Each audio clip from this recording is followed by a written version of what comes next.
Okay. Okay. Good morning, everybody. Just a reminder that we are recording this meeting, so you will be held liable for anything you might say.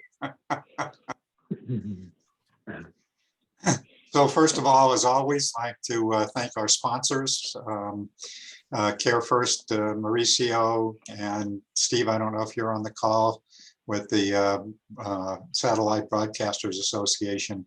And Steve, I don't know if you're on the call, but we should probably be getting a briefing soon about what's happening with the satellite industry. There's lots of stuff's going on, so we'll try and do that shortly. And Melissa with United Way, thank you. And Karen, I believe you're on with Khajiit.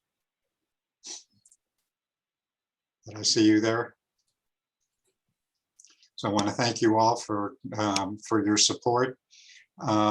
Again, just want to remind you that we do have a list of the people who are participating on the task force. And again, the people on that list are only those who have responded to and filled out our Google form. If you haven't done so, once again, I'm begging, please do that so that we have your contact information and people will know who's who. Well, this is weird.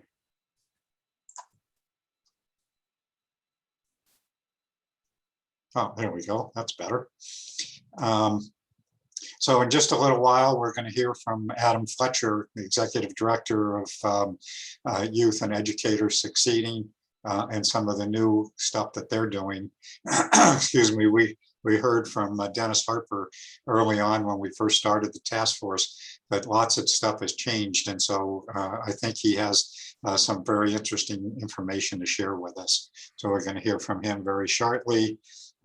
Again, the minutes of the meeting, last week's meeting are on here. And you can download also Mala's presentation and view the recording of the meeting from last week. Last thing I want to remind you about is, again, that we have, I've been doing a newsletter, lots of information about different funding sources, as well as different events and things that are going on. So if you want to keep up to date, again, I strongly encourage you to check out our events and updates page. And again, I try to do that every week. So with that, just a reminder, our next meetings are the 21st and the 28th, and you'll be getting invites for July. And keep in mind that I will be on vacation for a couple of weeks in July, so we won't be meeting while I'm gone. Let's see. So I guess let's just jump into our updates. Jeff, I saw you here this morning. Do you want to start, please? Sure. Hey, Steve. A lot going on, as you can imagine. First off, before I get into my update, I want to give an update to everybody, and hopefully I'm not stealing anybody's thunder here, but the EBB results thus far have been fantastic. I received an email from Mala last week, and Mala and the State Library, among many organizations, folks that are on this call, have been very active. As of right now, we are the #8 state in the country in terms of total number of signups. If you look at the states ahead of us, we're talking about places like California and Florida and Texas and New York. So we're doing fantastic. This doesn't mean let up. This means keep doing it. But thank you for all the organizations and all the individuals on the call who have participated and have pushed this.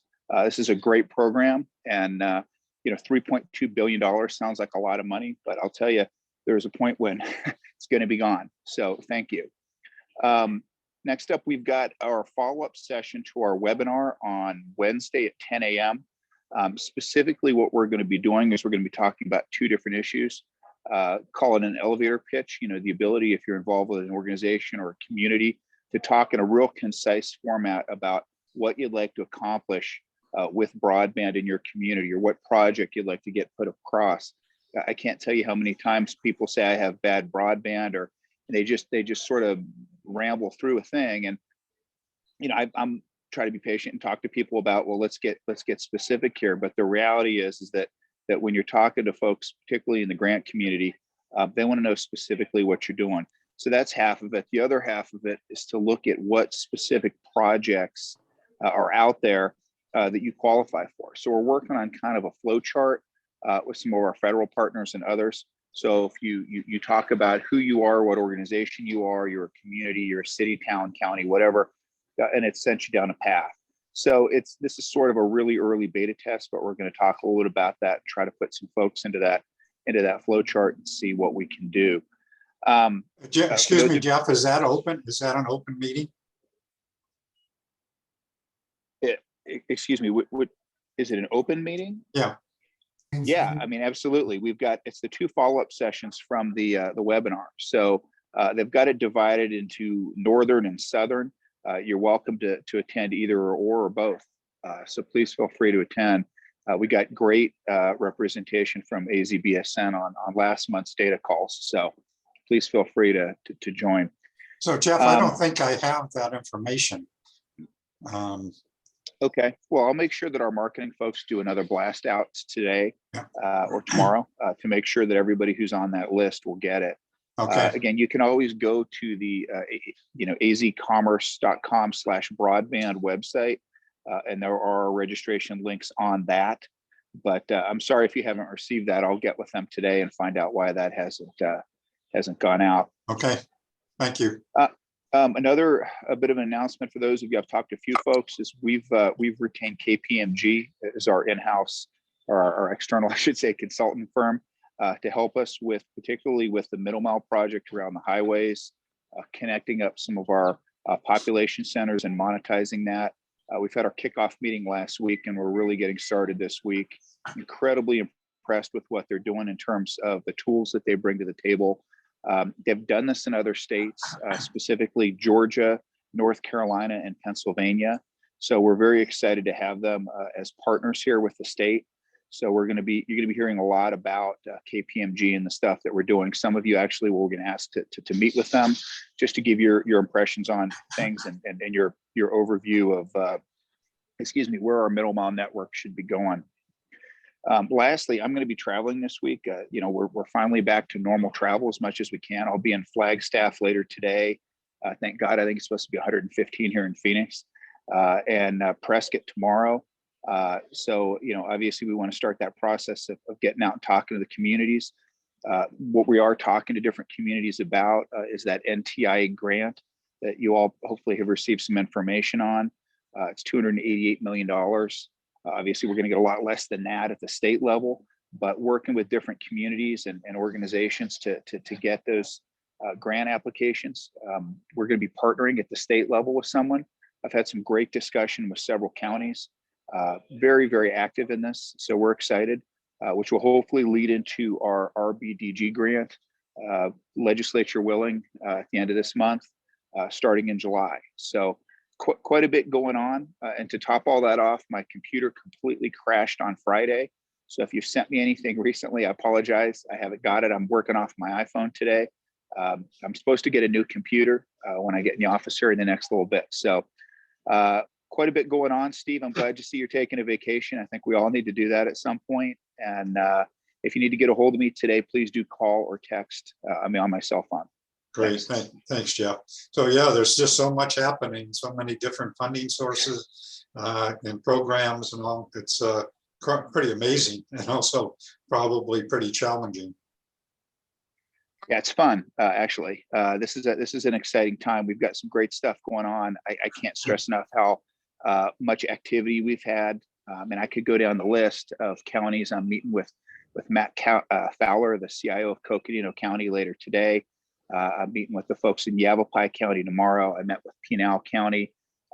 People don't realize how big Pinal County is. It goes all the way between really Phoenix and Tucson, and they've got a lot of interesting stuff going on. So this is an exciting time to be doing what we're doing. And as I've said from the very beginning, the counties and the communities that get organized and are aggressive about this are going to get some game-changing infrastructure.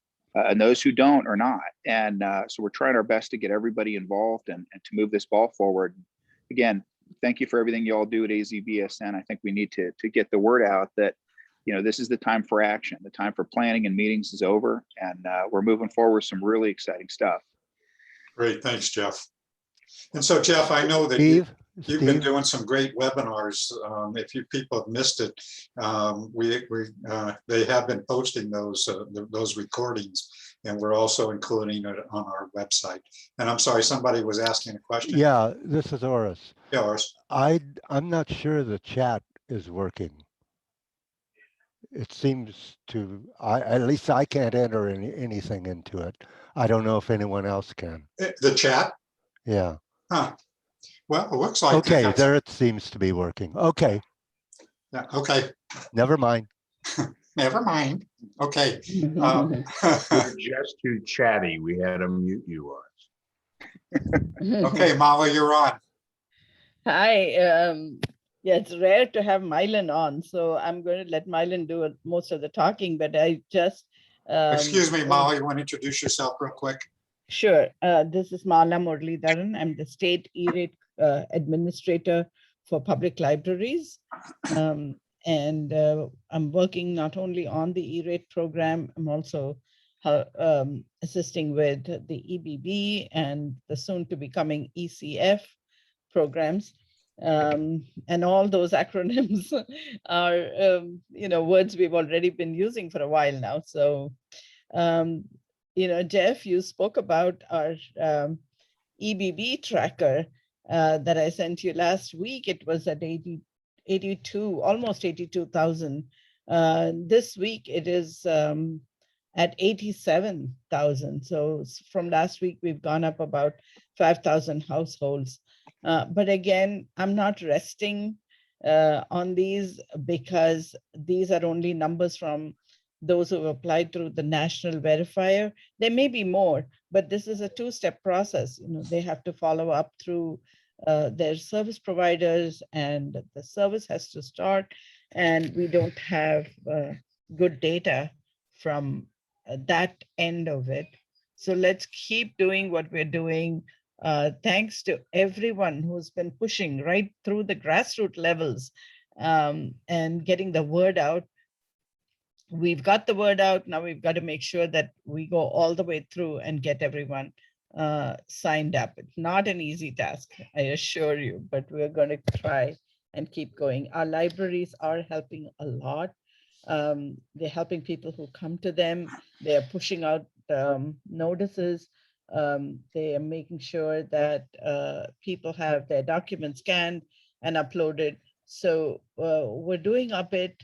We just need help as much as we can get to get the word out. Yes, you're right. We are 8th in the list. California, Florida, Georgia, New York, Pennsylvania, Texas, and Ohio are above us in the numbers, number of applicants. Are we the highest per capita then in terms of population, I assume, or?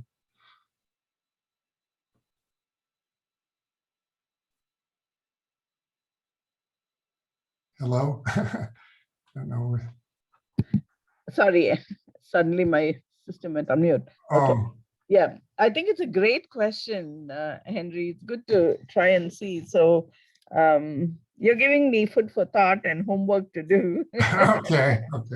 I haven't tried calculating that, but I will. I think it's a great thing to know. But the fact that they are able to track these numbers and feed it back to us itself is very encouraging. Otherwise, we are in a vacuum, so to say. We don't know what's happening. Mom, we need to move on. Did you have Yeah. some other things? Yes, Lots of yes. other stuff happening.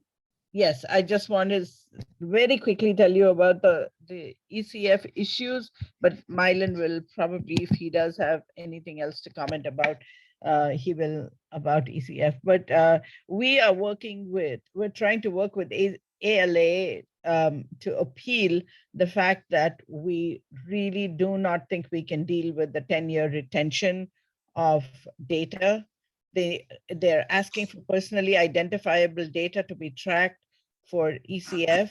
They also want to know, we don't really track that kind of information anyway. The names of people who are borrowing the hotspots and the people who are getting the laptops from the library. So that's not something that we do. That is one. Libraries are also having a trouble trying to estimate how many laptops or hotspots they order, because they have to do that upfront.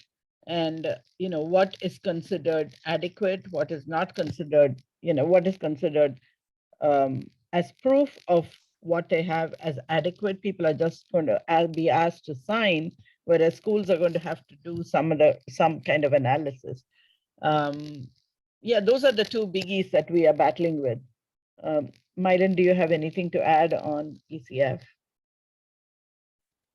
Yeah, the ECF program for schools, we've Mylan, worked with, can you just explain to people what ECF is? yeah, ECF is, this is Mylan Eaton. I'm the state E-rate director with Department of Education.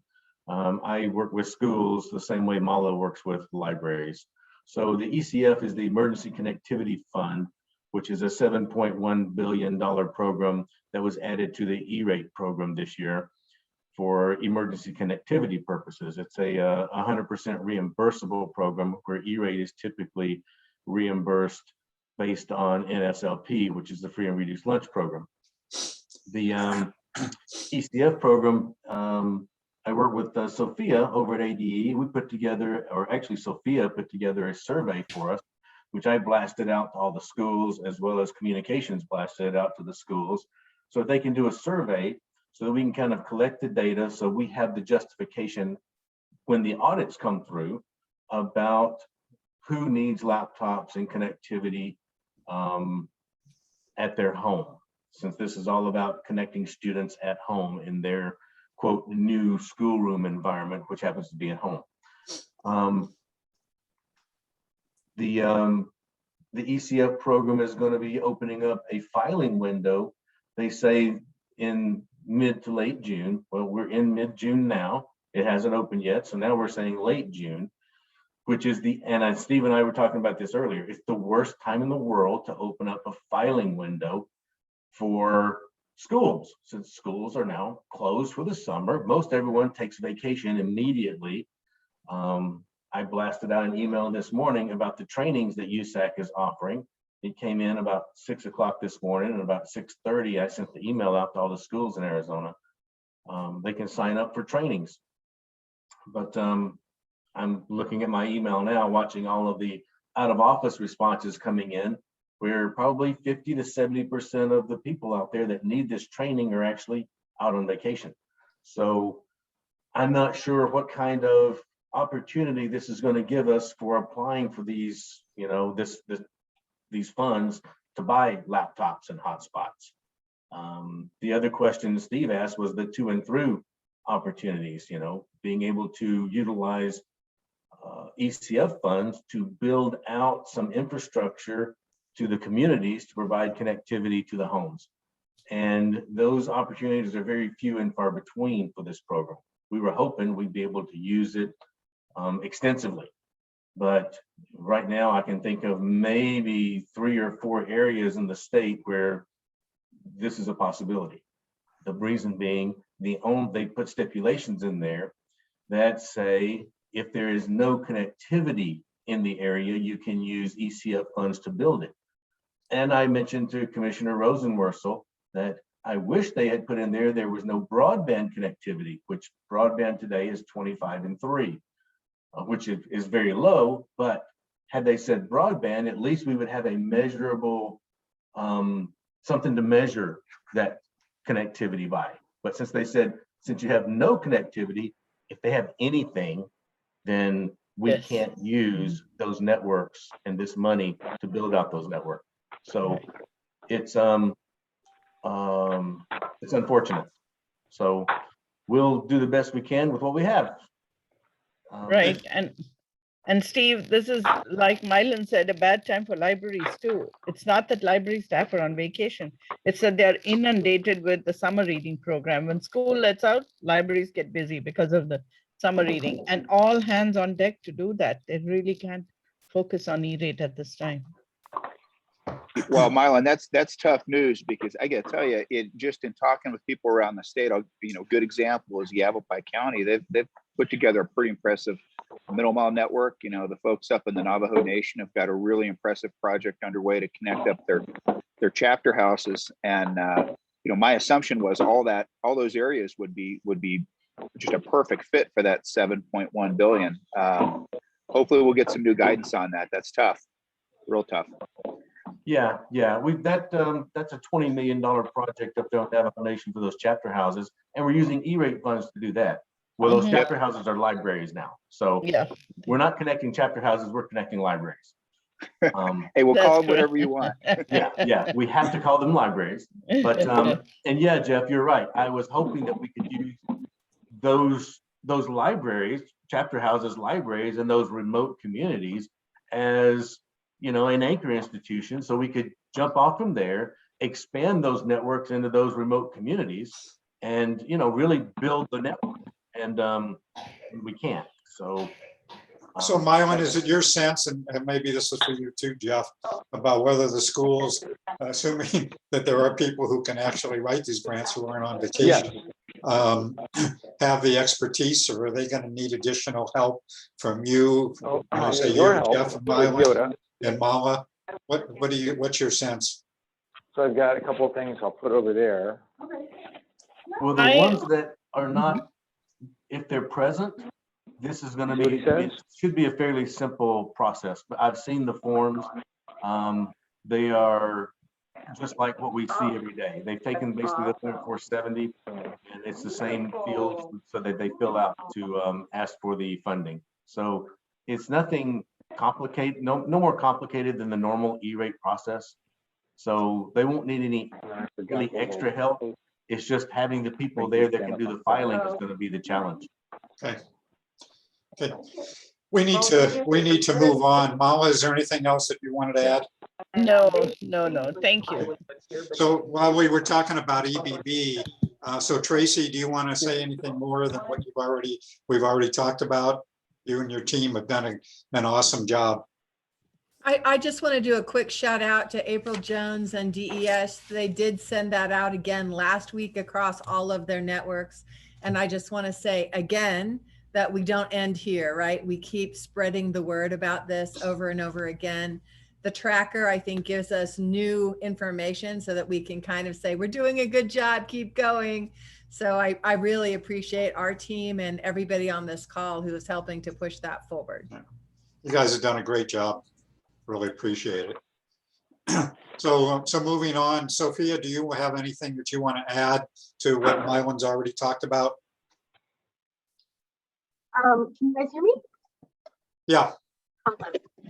So I have some Tech Task Force updates. The final meeting was last week on the 8th, and a full announcement is coming. We're actually creating a whole new technology website for the ADE website, and that webpage is coming soon with the announcement.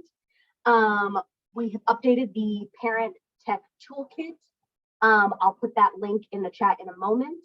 The Rural Digital Divide white paper turned out incredible. I have it open and can give you guys. Sophia, you're not coming through clearly. I can't hear what you're saying very clear. Let's see if this helps. Did that help at all? That's better. That is better. Awesome. Okay, so could you go over that again quickly? The tech. Yeah. So we have the announcement of the Tech Task Force coming soon with a new tech web page. We've updated the Parent Tech Toolkit. I'll put that link in the chat. I was going to preview the Rural Digital Divide white paper, but Steve is sharing his screen. Can you give me access, Steve?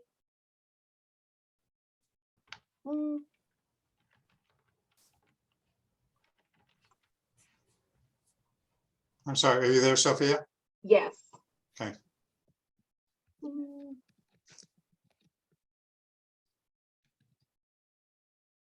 I don't think he heard your request, Sophia. Can you give me access so I can share my screen? I was going to. Yeah, sure. The rural white paper, although now my computer is being. Let me see.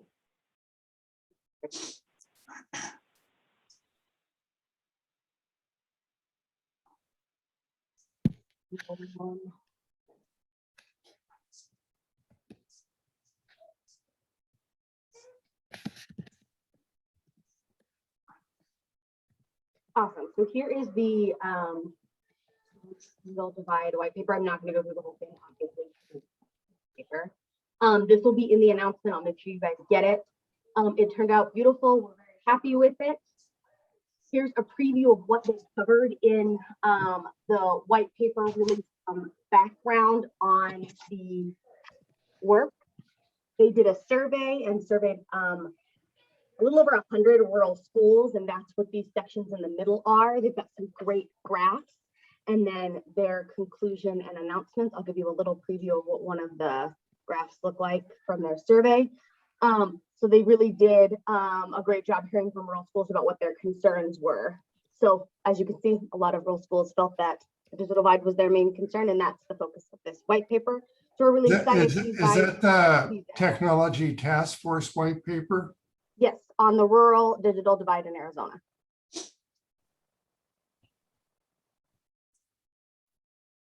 Okay. I'm also going to quickly preview the, a group created a digital teaching and learning resource for teachers that turned out wonderful. It is a great resource because we know some teachers will still be teaching in a virtual setting in the fall. So these are their sections and indicators. We are actually going to make this document a little bit more readable than it is in this exact format, but I wanted to give you all a preview of the work. So this is a current version of how it looks, but it'll look a little bit more updated in the announcement. So this is a separate announcement on digital learning instruction for teachers. The Tech Task Force had 4 subcommittees: the Rural Digital Divide, Digital Teaching and Learning, a parent resource, and then the long-term plan. We'll Okay, announce all. So this is part of the white paper.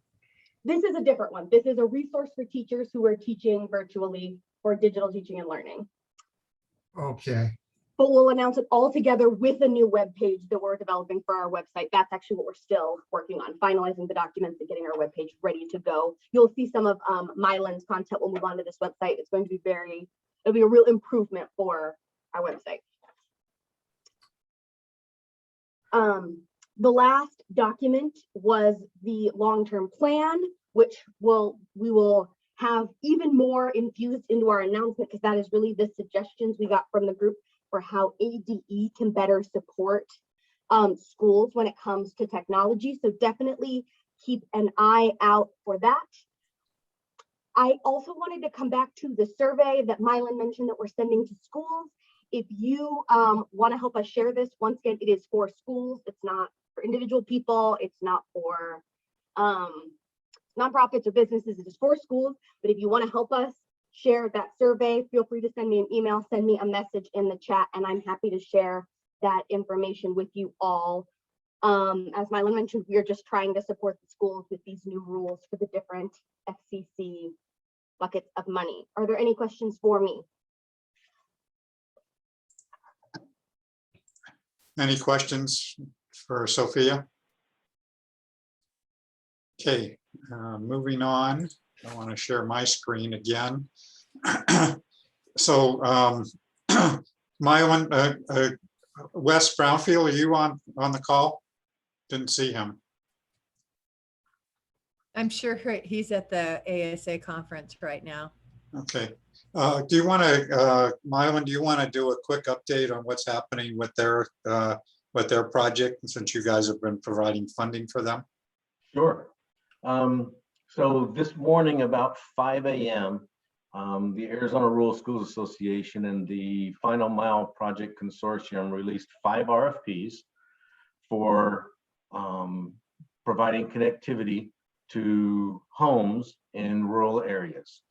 So if anyone wants a copy of the RFP, let me know. If they should be listed on the website as of this morning. I haven't checked the website this morning yet, so, but I requested for them to be listed. So it's the school districts are Beaver Creek, Chevelon Butte. Let me look at my list. Pima Unified, Paloma School District, Holbrook School District, and that's it. So those are the 5 that went out today. Are there more coming?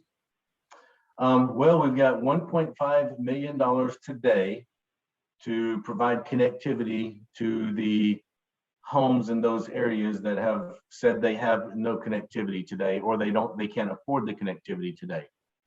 So those 5 are out right now. We have 2 more slated to roll. And those 2 will be released as soon as we have the IGAs from the districts and have the list of students' homes from the districts. Once we have some of those completed and the proof of concept is finalized and shown to be viable and affordable, the idea is to prove that we can provide educational internet access for less than $10 a month in rural areas. So as soon as we prove that, I'm sure that more funding will become available, and they will start helping other school districts do the same thing. Awesome. Did you Yes. say it was 1.5 million, Marlon, for that program? Yes, Henry, right now we have 1.5 million available. So That this came is- from ADOE, right? That came from ADE, From ADE, right? yes. Okay, any other quick questions from Mylan before we move on? So Leah, I see you're on the call. Do you have anything you want to add today? Hi, Steve. Sure, I'll make it quick. My name is Leah Marcus Peterson. I chair the Arizona Corporation Commission. And we regulate the utilities industry, but we have limited jurisdiction with telecom companies. Last week when I was on, I talked about an investigation we're launching into Frontier to talk about and look at the 911 coverage they're offering in rural Arizona. So I'm fully supportive of all the funds and outreach we can do, want to do anything I can to do to help. And then just want to perhaps use our regulatory environment to ensure that we're getting what folks are bidding for, and that it's really that accountability is in place. So we also approve the eligible telecommunication carriers throughout the state. So kind of have a different role, and honored to participate on this task force. So that's it for me, Steve. Thank you. Okay, thank you, Leah. And again, Wes is not here today. Derek, are you on the call? I think so. Maybe not. Derek, are you on the call? Okay, guess not. Well, moving on. So let's move on to our presentation for today. And I want to introduce Adam Fletcher, who's the Executive Director of Youth and Educators Succeeding. Some of you know that they had a different identity, and he did do it.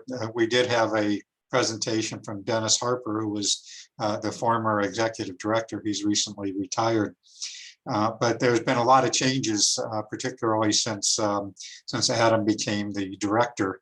And so I think it's particularly interesting what he has to say. I'm sorry Wes isn't here, because we keep talking about the issue about technical support and so forth. And so I'm going to turn it over, Adam, to you and let you kind of give us an update on what's happening with Youth and Educators Succeeding. And I will stop sharing so that you can. Thank you, Steve. I appreciate that. All right, I'm going to get my slideshow set up here, folks. Give me just 1 second.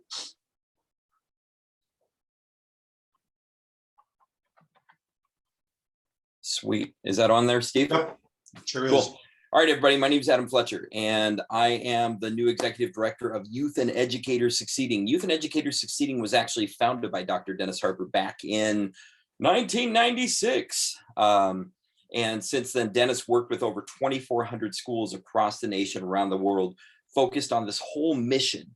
He called the program Gen Yes, and it focuses exclusively on empowering students to transform schools. We're going to get in that in a minute. But before we go there, I want to introduce you to the whole nonprofit, because like Steve said, we've taken on a whole lot more just during the pandemic in response both to what schools and communities need across the country, but also more importantly, what young people need around the world. You all know, and I don't need to preach too much to the choir, but let me just say, young people today are different than they've ever been before. We can reduce it, we can minimize that, we can diminish that, but the fact of the matter is, this powerful tool in front of us is changing the world, and it's changed the world. This has already happened. So our nonprofit focuses on engaging students and educators together to transform learning and leadership. Now, notice we say educators, that's because we believe that education happens not only in the school, but also throughout the community, also at home. We don't say that they're transforming schools, we say they're transforming learning and leadership, because young people, as you all know, learn everywhere all the time, including all of these powerful devices that we all use every single day, and that they use in ways that we haven't imagined yet. We believe that it's not enough to give students the device. It's not enough to just give them the connectivity. We need to give them the opportunity to learn it, to use it as critical consumers who can produce and create powerful things. So check this out. This is how we're doing that. We are providing programs, strategic, replicable, scalable activities that empower young people to change their own lives and to change the entire world. We are providing professional development, workshops, seminars, and training events for adults who support young people in schools and throughout communities. And we're going to get into those in just a minute in a more substantive way. And then finally, we do special projects that focus on coaching and consulting for individuals and organizations that provide public speaking. So one of the things that I do is go to conferences and share the word about the power of young people to change the world when they work with adults as equitable partners. And then finally, we have publications, a whole bevy of different guides, manuals, handbooks, and assorted materials that are designed to help individuals be able to do this better. Here's our programs, 5. The first program, our flagship program, you might be familiar with this name, GenYes, Student Technology Leadership for K-12 Schools. The second program is called Sound Out, Student-Driven School Improvement. The third program is called the Free Child Institute for Youth-Led Social Change. If you've never heard of such a thing, I'll guarantee you that you've heard of Greta. You've heard of Malala, and these are the places where young people are learning about their power and purpose in the world today and making all the difference that they possibly can. The next program listed here is Higher Pathways. It's our career-oriented project workforce learning program that's all about deep connections with companies for learners. And then finally, our Yes Fam, Family Engagement, Youth Inclusive Families program. I'm going to get into each of these a little bit. First and foremost, GenYes, our flagship program. In this last school year, we've worked with 123 schools, including more than 25 schools in Arizona, in Yuma and Tucson and several other cities. We have 949 student technology leaders around the country in our program right now. As of March, they provided 4,709 student support hours, 13 US states. How many schools, Adam? How many schools did you say you're working with in Arizona? You can see right. Oh, in Arizona, more than 25. I can't give you the exact number off the top of my head, Henry, but I can email you a list later if you want to see, including 18 in Yuma, elementaries and middle schools, and then several in Tucson and a few other cities. So Adam, Yuma was one of the early adopters here, and also Debbie, you're online. And this was kind of the start for you to get where you are today in the project and the program you've got going. Debbie's done powerful things, and that's for sure. Well, let me keep going. So excited to see you talk and see the next phase of GenYes. It's no coincidence that the name of our company is Gen Tech, and we've done great things. That we love what you're doing, Debbie. That's for sure. Your legacy alone is something that we tout around the country, if only because of what you're doing still right now. I mean, you've evolved it, so it's a great thing. Cool, we'll talk after. Absolutely. So you all can see that the program highlights for GenYes, and when Dennis talked, he surely shared these. We focus on tech integration. We focus on service learning, young people learning through serving others, not just themselves. We focus on student learning. The whole thing is centered on classrooms. This is about young people learning things. It can also be done in out-of-school settings and in other places. We are purpose-driven, and we provide ultimately tech support. There is an ROI for money spent on GenYes. It's the fact of the matter.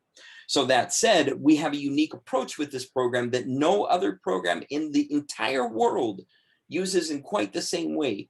We engage students as partners, not as passive recipients of adult-driven teaching, but as active partners in student-centered learning. We have a teacher ticketing program that's unparalleled in the entire world. And our ticketing program is in demand. People love it because we provide an easy way for teachers to access what other teachers need. So a teacher submits a request to the GenYes facilitator. The GenYes facilitator assigns a student to go out and meet that need. That can be employed within a school, that can be employed throughout a community. We're going to get into that in just a second. We focus on sustained learning. So it's not just a one and done, get them, got them, go. Instead, GenYes can be a year-round program that engages every learner in all new ways in a variety of different activities. We're passion-driven, not just purpose-driven, but passion-driven. GenYes is a place for the students who already get it, as well as the students who have never had an opportunity to before. Finally, we focus on a school community partnerships, and these partnerships allow us to meet real community needs through real school-based learning and beyond. So that's GenYes in a nutshell. You've heard about that before. Let's peel back the others. First, SoundOut. You can learn all about it at soundout.org. So if you're multitasking, click that link open. It's student-driven school improvement through meaningful student involvement. This isn't just student voice. This isn't just some synonym for student leadership. This is for students who are historically disengaged in schools who need to become engaged. This is also for learners who are high performing and need more substantial opportunities to make a difference. Training, professional development, a huge website, huge social media. We also provide research, projects, advocacy, and action all through SoundOut. Check out soundout.org. Free Child Institute, I mentioned this a minute ago, but youth-led social change. Youth-led social change. You can check out freechild.org and see the entire database. It's all training, professional development, huge website, huge social media presence, thousands of followers around the world. Our online learning center has been going for 20 years. Our in-person advocacy with young people and adults has made a constant difference in communities all over the place. And we also foster an international network that works with a variety of like-minded organizations all around the world on a variety of different levels. Our Higher Pathways program is one of our newest, higher-pathways.org.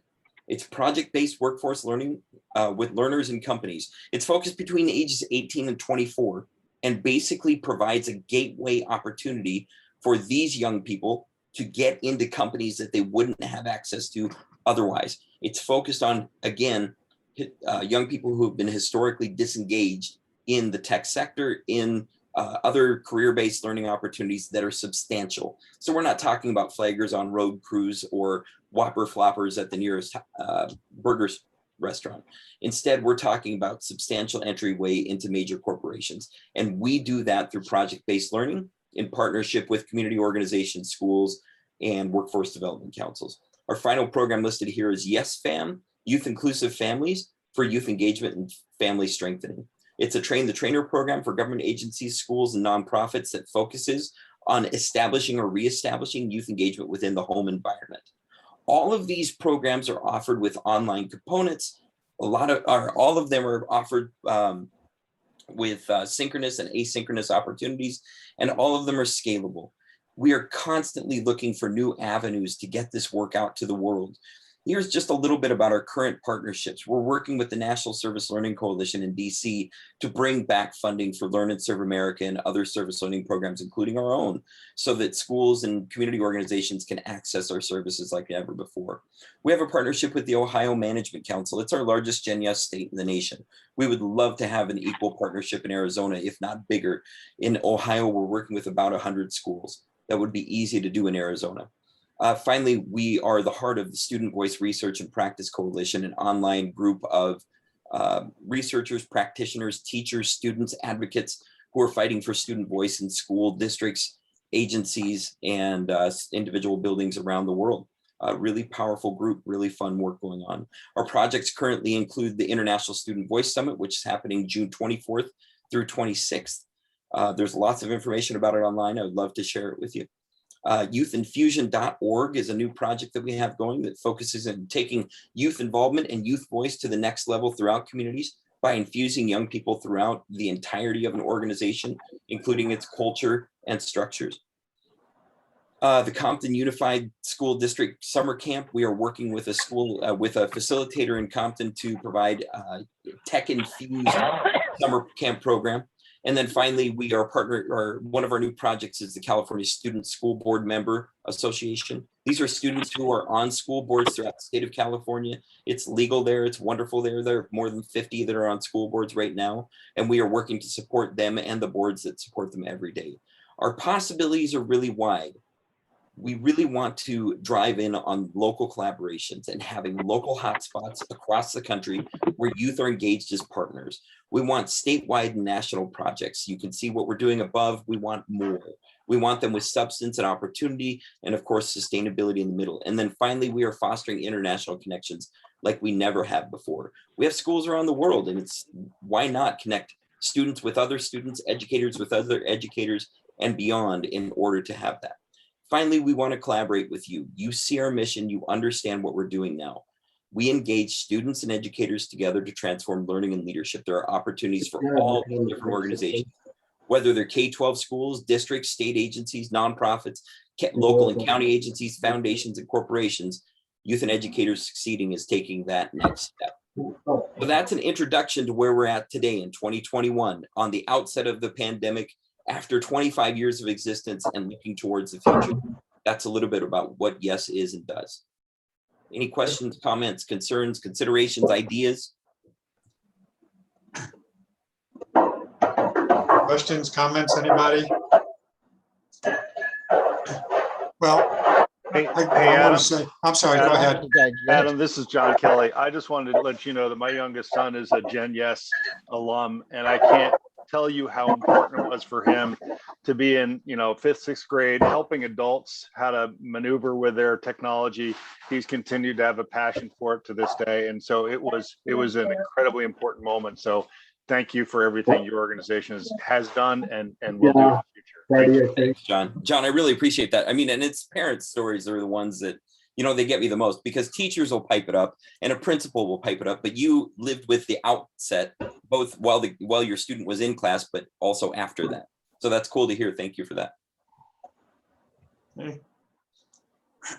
Any other questions or comments? Hi all, it's Melissa Boydston from Valley to Sun United Way. Adam, if I wanted to learn more or maybe go a little bit deeper, do you have the opportunity to connect? Are you open to that? Oh, okay. Always. I'm gonna put my email into the chat so everybody will have access to that. And please just email me directly. Give me a call, whatever you want. I am available 100%. Great, thank you. Thank you. So I guess I want to comment. And one of the reasons that I asked Adam to be here today is that I think there's some great opportunities as we're all continuing talking about the need for tech support for seniors, for students, for everybody, that this is a great opportunity, in my opinion. And perhaps we want to actually create a team of folks from the task force to really meet with Adam and explore how we can expand this. Again, I'm disappointed, Mylan, maybe, I don't know if you have any thoughts about this, and I was kind of hoping Wes would be here today because I think this could tie in greatly with the Final Mile program. Any Hi, comments? Adam. My name is Mauricio. I was wondering if you've done any projects around the country with children in foster care? Yeah, definitely. We've actually done quite a bit of foster care advocacy work that focuses, again, on raising that voice. Here in Washington State, we worked with the Department of Children, Youth, and Families to conduct a statewide surveying and focus group program, but really moved beyond that by putting foster youth into that position of taking what we found, what they developed, and then becoming advocates for their findings. And absolutely, we definitely have that tie-in, Mauricio. Thank you. Right. Any other questions or comments? So I'm thinking that we maybe, so Tracy's saying several other people, Melissa, who would like to perhaps have a follow-up meeting to talk about. And again, I think this ties in well also with Sharika and others who are also providing devices out there that this certainly could tie in with that. And again, our continuing discussion about the need to provide technical support. This is a great way, again, to engage young people.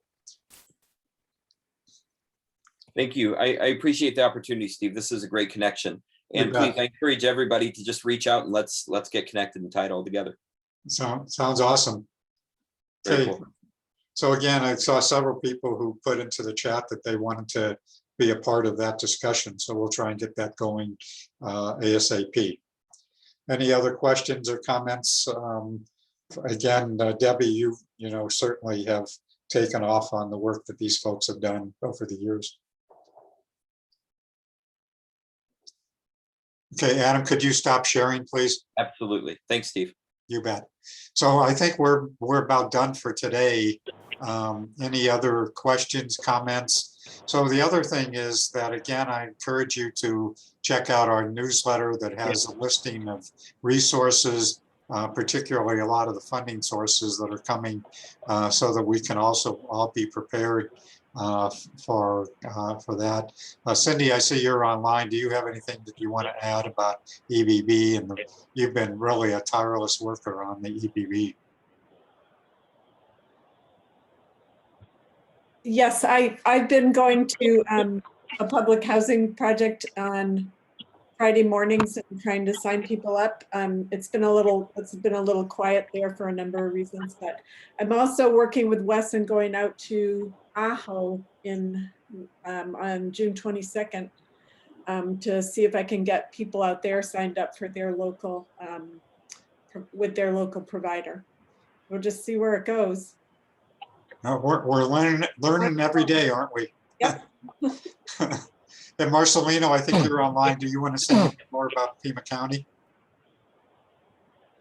No, not too much. We had held a resource fair, and Cindy was there, and she had a learning experience. But you know, there's a lot of people out there with a combination of needs, and so this was a housing and rent assistance focus. We had utilities there, we had food, we had some behavioral health resources, and the vaccine as well. So we had a really good turnout. We had coverage from the media. So I think, you know, the ability for us to come back into the communities and bring, you know, multiple resources, I think bodes well for all the you know, we had over 25 different entities that participated, and I think they all got to see the need and connect with those people that really needed it. So we're planning our next ones. Great. One thing I was going to say is I'd love to get continuous updates on the work that Pima County's doing with strategic planning, like Michelle talked about last week. Actually, Michelle, well, that's a good. Michelle, are you online?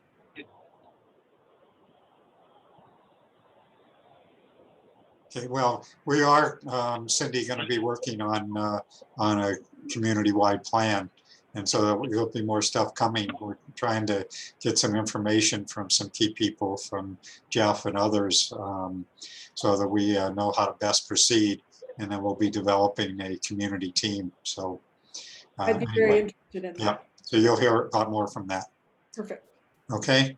Hi, Anything Steve. else This is for the Karen. good? I'm sorry, go, who's that? Steve, this is Karen Ziegler. Sorry, Karen. I'm on the road. So I know you're going to be on vacation, and I'm very happy for you, but I was thinking maybe one of us can host the calls for the couple weeks that you're going to be gone. So I'm happy to do that, or, you know, maybe Mark or somebody else. So just a thought, so we don't lose a couple weeks of information. Okay. I've actually been kind of thinking about that. So let's, I'll talk to you some more, Karen. That would be fine to have somebody else run the meetings. And I may be able to, depending on where I am, I may be able to also. So I have to kind of look at the schedule and whether or not I'm going to have internet access. And Steve, Mark, glad to help with that. But also from the board meeting, I know we had both a NTIA webinar leading right into it and or over it. There were a couple of webinars that, but we had a quorum in a board meeting. And the one real issue I want to bring here is there was some angst about never having gotten our strategic planning group together. I know months ago you had trouble doodling up a meeting, but it has been months, and we really need, there's some strong desire that be happening. So just want to express that. Yeah, and that's a good point, Mark. I do want to get that going. Go on that, or momentum on that. Sorry about that. That's okay. But if, you know, if we can try to doodle up a meeting again, I know it's sometimes frustrating, sometimes it works. Yeah. So let's try to do that. Scheduling meetings is the bane of my existence. I'm so glad we have this regular meeting scheduled. Otherwise, we never have a meeting. And maybe it makes sense to follow this and go from, you know, whatever, 8:45 to 9:30 once or twice in the weeks to come or something. I think that's We already probably a have. good idea. Anyway. Okay, anything else? Thank you. Okay, so I know a bunch of people have added stuff into the chat, and of course, we'll be sharing that with you. But excuse me, is there anything in that people added to the chat that's particularly timing that people want to share?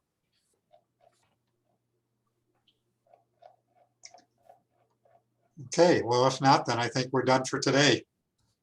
Thank you all. Good to see you all. Thanks all. And we're all done. Have a good week. Thank you all.